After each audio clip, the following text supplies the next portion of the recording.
Watch this. What happened at Lewis and Clark, and why are we having such an uproar? Yep, that's the question. Well, we know what happened. The question we would like to have answered is why. West Ada School District still isn't answering us, but now we have some insight into what they wanted to say. Something else we now know? More details about locations, how many victims, and how it was allowed to happen. A Boise School District employee accused of child sexual abuse before taking his own life. We saw a record number of bills this legislative session, but how many of them actually addressed what Idahoans wanted from the beginning? We're re-examining the Boise State Public Policy Survey to find out. It has been about a week since we've updated you on the West Ada School District and the controversy surrounding administrators asking a 6th grade teacher to remove an inclusive poster from her classroom. They said at the time the "Everyone is Welcome Here" poster in Sarah and Emma's 6th grade class violated school district policy about having a neutral learning environment. And Sarah told us she was told it was because, well, the poster contained hands of various skin tones, and not everyone believes that message. You might remember we filed a public records request asking West Ada for any correspondence that may have been shared among district employees about Miss Inama and her "Everyone is Welcome Here" poster right around the time we broke her story. Remember when they wanted to charge us $9,500 for the more than 7,000 emails that were in that treasure trove? Well, we learned later they shared 1,200 emails with Idaho Ed News right around that same time at no charge. So we just asked for those, and we got them. And you should know, the drop includes hundreds of emails sent to the district in support of Sarah from all over the world. But it also included several draft letters, both the superintendent, Derek Bubb, and from the Board of Trustees, who wanted to share with the public, but ultimately did not. The public records we received also included a mock podcast where the chief academic officer was running through what he wanted to say on a local podcast. That would be The Ranch with Matt Todd. And what those draft letters say and what was said on that pretend podcast, they say a lot.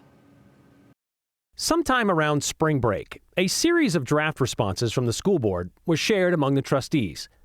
The first one mentioned how they're just volunteers and beholden to public meetings laws, which is why they weren't able to respond quickly as a group to the poster controversy.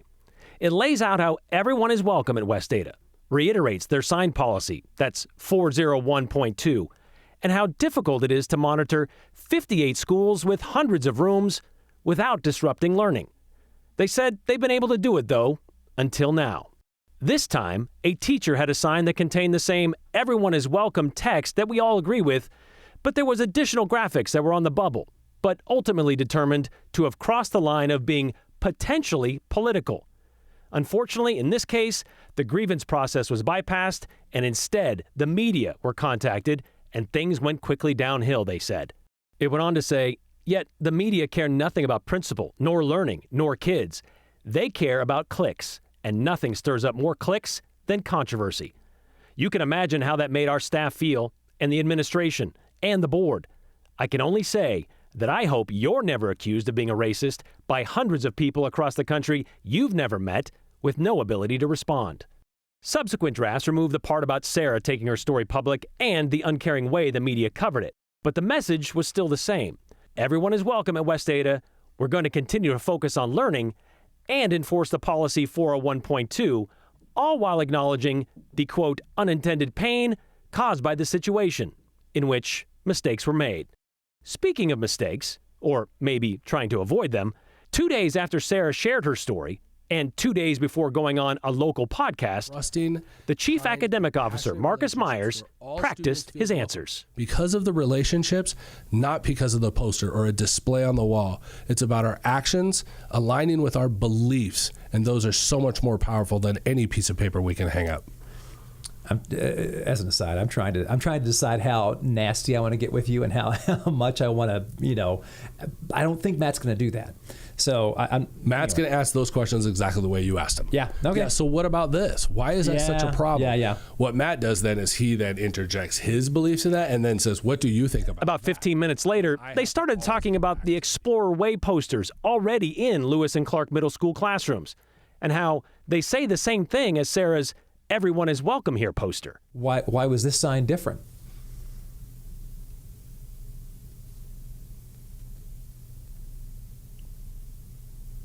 And I've already put in some bullet points to what I think of how we answer that. But I think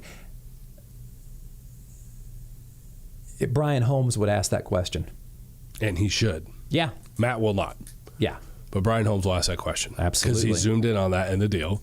The term diversity is right in there. He should have found that. And the moment he did that, I was like, Then, at the end, this came up. Do you think it's any accident that all that's going on nationally with the Department of Education, is there any tie in there to what's happening nationally, to what's happening in West Ada this week?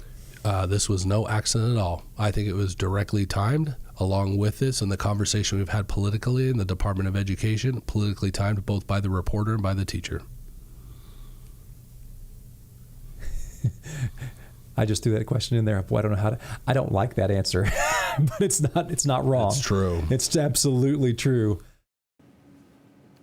It's absolutely not true, Mr. Myers and Mr. Hyde.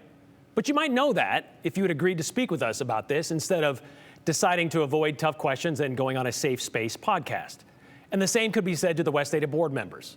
We were told today that Pretend Podcast was intended for internal training purposes only. Yet it was included in our public records request.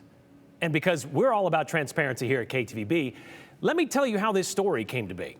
On February 25th, a few weeks after she was told to remove her poster, Sarah Inama reached out to us, the same way our viewers every day reach out to us, by text message. And it wasn't until March 10th that we were able to share her story. And we have given West Ada administrators and board members many chances to speak with us from day one. And they've declined every single one, including today. But seeing these mock draft or these draft letters and these mock podcasts, maybe you can see why. Maybe they were hoping this whole thing would just blow over, like within a 24-hour news cycle. But here's the question. If you don't add to the narrative, West Ada, how can you complain when that narrative takes off on its own? And Sarah's story certainly has. West Ada has said they have this policy in place to protect their teachers from negative outside forces. But it appears this has just disproven your theory. This has shown you when one of your teachers refuses to give in to those outside forces, the bigots and the racists, you now see how the community will rally around them. But you, West Ada, you've not done the same thing. You instead have chosen to cave to those outside forces. And this is the media's fault? This is Sarah Inama's fault? Probably the biggest thing we've learned from all of this so far. It took a 6th grade history teacher who knows a thing or two about what happens when people don't say anything to stand up and say something. And we were just fortunate to be part of it. Back in January, we told you about a Boise School District employee who took his own life as Boise police were trying to arrest him for allegations of child sexual abuse. Gavin Snow was a special education assistant at Valley View Elementary, and he was put on administrative leave by the school district during that investigation. Boise police were able to get Snow's electronics, and they found evidence of exploiting kids and making child sexual abuse materials. Well, last night, the district sat down with parents to discuss what they found in their own investigation and the new policies they put in place because of it. Aspen Shumpert has seen those same findings and has this story. Tuesday night, the Boise School District met with families at Valley View Elementary to discuss the findings of its investigation following reports of a staff member accused of, quote, producing child sexual abuse material. The summary of findings say, according to Boise police, Valley View special education assistant Gavin Snow engaged in, quote, inappropriate behavior. It says it happened multiple times with multiple Valley View students in both the bathroom and the sensory room for special education students. Snow died from self-inflicted injuries when Boise PD went to arrest him earlier this year. The district's investigation found inconsistencies in their own policies, like unclear phone policies for adults who are assisting with bathroom breaks. Additionally, some schools required 2 adults to help assist, while others did not require 2. Now, a district-wide policy says no phones are allowed in the bathroom while helping with, quote, toileting or diapering. And at Valley View, a box is now outside the bathroom that phones need to be placed in.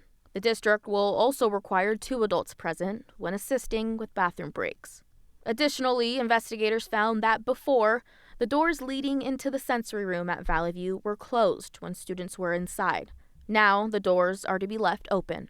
The district will be taking additional steps and implementing new training around mandatory reporting for sexual misconduct. In the summary findings, the district says they hope their actions since the discovery of violations and efforts to provide transparency are evidence of how serious they're taking this situation.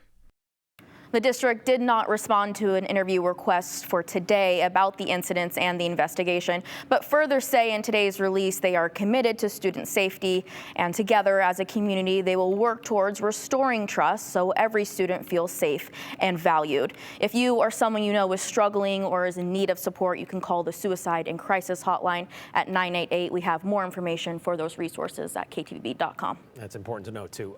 The investigation by Boise PD, is that still ongoing? That's still ongoing. They're wrapping up their findings reports. That's what they tell me. We should see more from that in the next few weeks. Because the possibility of more victims, maybe. All right. Thank you very much, Aspen. Well, did Idaho lawmakers hit the mark this session? Well, that depends on who you ask. Boise State School of Public Policy, they always lead into this session with a survey of their own, a survey of Idahoans, priorities from people from across the state. Lawmakers are then given that data. They put it out there for everybody to see. And what they do with it, well, that's their choice. Joe Paris takes us through the data, what people preferred and what lawmakers actually ended up accomplishing. For a decade now, Boise State has worked to inform lawmakers about what the people of the Gem State want on key policy issues. Here's where Idahoans stand on an issue, and then letting them fold that into their own decision-making process with whatever weight they choose to place on it. And then after that, the system works the way it's intended. Dr. Matthew May is the Policy Survey Research Director. No surprise, lawmakers had a clear goal this session topic-wise, one that did align with Idahoans. The number one priority for Idahoans going back the past 10 years of our survey has been education. Lawmakers spent a good chunk of the session debating and voting on a long list of education and education-related pitches. Digging in deep, though, Idahoans had a clear top goal in education. Number one budget priority under education was increasing teachers' pay, and that was far and away kind of the top priority that Idahoans expressed. And lawmakers accomplished that, signing off on raises that range from $1.05 to $1.55 an hour, close to $85 million in total funding, and that money essentially goes to the school district, and then the raises are handled locally through contract negotiations. But the number one topic in education at the State House was school choice. Lawmakers passed the parental choice tax credit, allowing families to get a $5,000 tax rebate for education expenses, including private school tuition. From our survey this year, we can see that when presented in a vacuum with the concept of using tax dollars to pay for private or religious education, that Idahoans generally did not favor that particular move. To be exact, 53% opposed using tax dollars for private or religious education. A surprising survey result in a different area had some Idahoans clearly disappointed in some legislative action. We did have a new question this year where we asked if how Idahoans would rate the difficulty of healthcare access in Idaho at this time, and about half said that they would say their access is difficult. Critics worry that new Medicaid legislation, for example, will cost some Idahoans their health coverage. Dr. May wants to study healthcare and access for next year. What we're hoping to do with next year's survey and future research efforts is kind of digging into what they mean by that and trying to tease out the why, which hopefully can help inform policymakers to turn that into something actionable. And there was general appreciation from Idahoans on the fifth most important topic, taxes. Giving tax relief to Idahoans was a high budget priority according to the survey. And Brian, as we mentioned, Idahoans will be getting property tax relief, income tax relief, grocery tax relief. However, there are still questions out there with the revenue projection. What will the final numbers look like in terms of money coming in, money coming out? It's interesting, the access to health care and that 53% saying they don't want public money going to private education, and the overwhelming emails that we know the governor's office got and phone calls, they still put that thing through. They did. All right. Thanks, Joe.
high-profile court cases were both in court continuing today. Lori Vallow Daybell in Arizona and Brian Koberger in Boise. Hunter Funk tells us more in today's 411.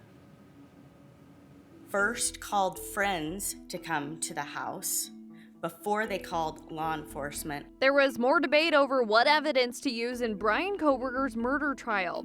He's accused of killing 4 University of Idaho students in November of 2022. Today, Koberger is in court in shackles while his defense fights to take out certain pieces of evidence in his trial in August, including the 911 call made by the surviving roommates, the roommates' eyewitness testimony of Koberger, and make sure his autism condition doesn't sway the jury. Court will continue tomorrow. I just met for dinner. I wasn't sleeping with him or anything. Do you go on dates with married men? Not naturally? Things got heated in day 3 of Lori Vallow Daybell's first Arizona conspiracy trial. She's defending herself against her charges of conspiring to kill her 4th husband, Charles Vallow, in July 2019. Lori questioned a woman who went on a date with Charles the day before he died. So you spent your whole date getting to know each other, talking about me. Don't flatter yourself. No, we did not spend the whole time talking about you. The prosecution continued objecting to Vallow's line of questioning for being argumentative. We are streaming the trial on KTVB Plus right now. All you need to do is download KTVB Plus on your smart TV and watch for free. Heads up, snowbirds. We hope you enjoyed the mountains because the season is coming to an end. Brundage Mountain Resort's last day is this Sunday. Celebrate with a 3rd annual Cardboard Classic Saturday at 1 and Last Track Celebration Sunday at 4. Tamarack is also calling it quits this Sunday.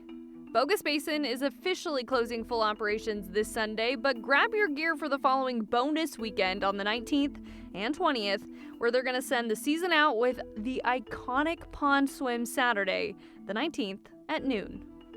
And Sun Valley is tentatively closing on Sunday, the 20th. And that's the 411 on the 208. I'm Hunter Funk.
Happy Wednesday, everyone. Hopefully you've had the good fortune of spending some time outdoors today. If not, I'd say right after the 208 and the news at 6 is over, then head on out and enjoy your evening as we have a stunner of a spring day. We're sitting at 66 in Boise right now, 65 with blue skies over the Perrine Bridge in Twin Falls. Up near 50 in McCall. Look at Sun Valley, low 60. Spring skiing doesn't get better than that. Almost too warm, I think, out there on the slopes. All right, let's talk about that temperature change compared to 24 hours ago. No doubt it is warmer by 5 to 10 degrees across the board. So just a really beautiful day. Remember, Boise's typical daytime high as we inch towards the middle of April is 60 degrees. So this is much warmer than usual, but wait until you see tomorrow. Still your Wednesday evening, gorgeous. That sun doesn't go down until 8:22, so you still have several hours to enjoy the nice conditions. We don't drop into the 50s until about 10 o'clock tonight. We may see a few clouds sneaking into the picture, but that's about it. So by the time it's all said and done, we'll land at 44 degrees overnight tonight / tomorrow morning in Boise.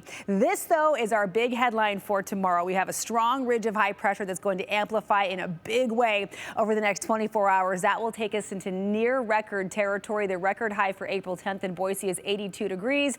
We'll be knocking on the door of that with my forecast high of 81. So if I'm off by 1 degree, we will tie a record for tomorrow. So here's our big picture setup. Here's that high pressure, the axis of which will be right over the Gem State tomorrow. But it very quickly starts sliding to the east on Friday as these low pressure centers start to combine and then drive a strong cold front our way late Friday night into Saturday. That will send temperatures plummeting over the weekend. So as we look ahead, if you're maybe planning on heading to the mountains or you live in McCall, lucky you. We'll be in the low 60s in McCall on Thursday. We dip down to the mid 50s Friday. Then over the weekend, there's a potential mostly above 6,000 feet. We could see some light snow. McCall will land in the mid 30s Saturday morning, down into the 20s for those lows on Sunday morning as temperatures continue to cool. But by that point, the precipitation will have shut off. So tomorrow, if you love the heat, this should say Thursday, not Wednesday. This is looking ahead to tomorrow. Mountains, mid to upper 60s, maybe even around 70, upper 70s to low 80s across the Snake Plain. Twin Falls,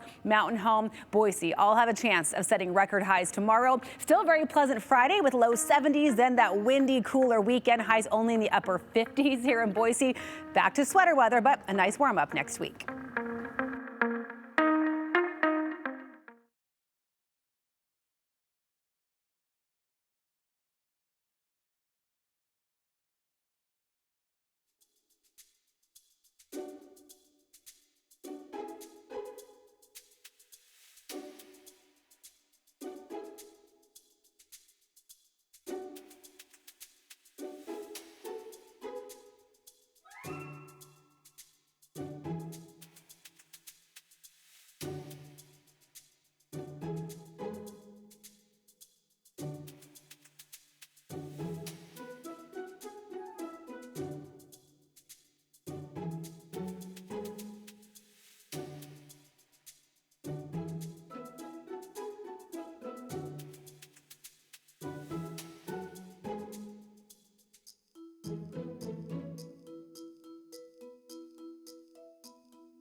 All right, bear with us. We're going to get to as many of these as we can. This one from Jerry for your comments today. The private education bill is just another example of the truth. The power has no connection with the people, with the people's desires. If you ask them, I'm sure they'd say it was just the media distorting the facts. That's a bummer, says Jerry. Of course it is. The property tax relief is great for those of us that own our house, says Diana Meridian, but why not eliminate the 6% tax on groceries that benefits more people, almost everybody?